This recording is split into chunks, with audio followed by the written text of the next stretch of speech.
Hey guys, thanks for tuning in to another video on ForgottenWeapons.com. I'm Ian McCollum and I'm here today at Morphy's with a Pepperbox pistol that was intended to be concealed in the handlebar of a bicycle.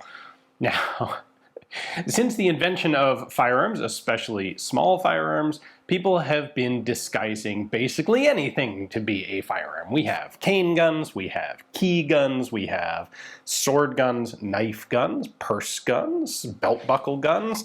So why not bicycle handlebar guns? By the way, this doesn't do what you think it does. We'll take a closer look in just a moment, but this isn't for shooting around corners. That's the bicycle handlebar itself, or the stand-in for it. So the backstory here is, in the 1890s, there are a lot of people riding around on bicycles who are concerned and want some sort of small self-defense weapon for maybe getting mugged, but more likely an angry dog loose on the street that decides to chase after you and attack you on a bicycle. This is enough of a concern that there's actually a whole a whole category of firearms called velodog revolvers. Well, vélo is bicycle in French. This is essentially just a small 5 or 6 shot, usually pinfire, Pepperbox style revolver that's easily concealable on your person, that isn't really going to be lethal to a person and might not even be lethal to a dog, but it will get a dog to stop chasing you on your bicycle. Well, we can take that one step further by taking that sort of gun and just integrating it directly into the bicycle. So let me show you. All right, so here's what we've got here. That's the trigger. That's the hammer. It's a 6-shot pinfire Pepperbox style revolver. The trigger folds up. What you are not seeing is originally there would have been a matching wooden cover over this piece of tube. This is clamped to the end of your bicycle handlebar right here, and it blends into the revolver handle itself. So I have a picture of one. That's what it would have originally looked like. This, unfortunately, is missing that bit of wood covering. Now, to picture this on the bicycle, you'll have to use your imagination a little bit, but figure this points down towards the ground. This comes out, the front wheel of the bicycle is out here, and you're right-handed, so you're going to hold the handlebar like that. And you've got the other one back over here, off on the side. So this is how you're riding around, and that just kind of looks like a nice wooden end of the bicycle handlebar. There is a little notch cut right there in the metal, and the hammer hooks over it. So this won't actually come out unless I pull the trigger just a little bit, which lifts the hammer out of that notch, and then voila, I can pull the gun off of the handlebar. Once you've got this out, of course, we have a regular functional, mostly functional, 6-shot, 5mm pinfire Pepperbox revolver. So it's double action, as are most Pepperboxes. By the way, the idea of Pepperbox is it's a revolver that doesn't have a barrel. So the cylinder is elongated a bit, and each of the chambers acts as its own independent barrel, rather than having an ammunition cylinder with then a single full-length barrel.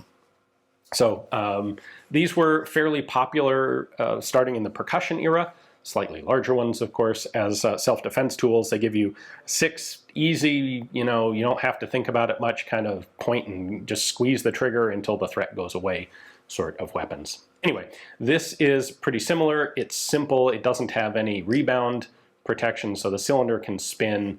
This is not a super high quality gun from the period, but it does work.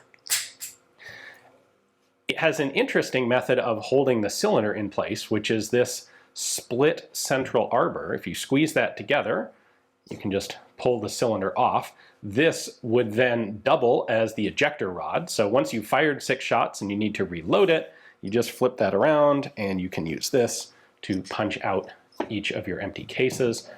Like I said, it is pinfire. Pinfire cartridges were an early style of self-contained cartridge where there was actually a firing pin protruding out from the side of the bottom of each cartridge. So the hammer is literally just a hammer that smacks on a firing pin built into the cartridge. Those firing pins index in these little notches. So that's how that all works. We have Belgian proof marks here and here. The A is an inspector stamp. That ELG star in an oval is the Liège Proof House mark. I can take the grip panel off of this, grip panels. It's just one screw holding the two grip panels on. So there's our V main spring. That's going to compress, functions to both run the hand that's going to rotate the cylinder and power the hammer. We have Herman Brevete. Brevete means patent, so this is Herman's patent. Serial number is 199. Although the grip panels have 169 written in them. Replacement grip panels, I assume, I guess, not sure. There you go, just what every properly prepared bicyclist needs to have. These definitely fall into that category of firearms curiosa, sort of the weird oddball gun stuff that people come up with and they patent, as this was patented.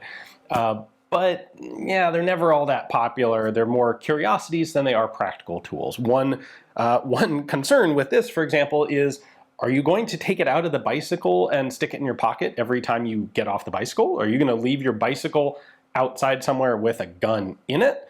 Because if you're not, you might as well just have any sort of regular pocket revolver that you carry with you anyway. And the idea of sticking it in the handlebar of the bike seems cool, again, until you leave that bike to go into a cafe or a shop or your work for the day. So is it really a great idea? Probably not. But it certainly is cool, and it's neat to look at this sort of thing today. So big thanks to Morphes for giving me access to this one to film and show to you guys. Hopefully you enjoyed the video. Thanks for watching.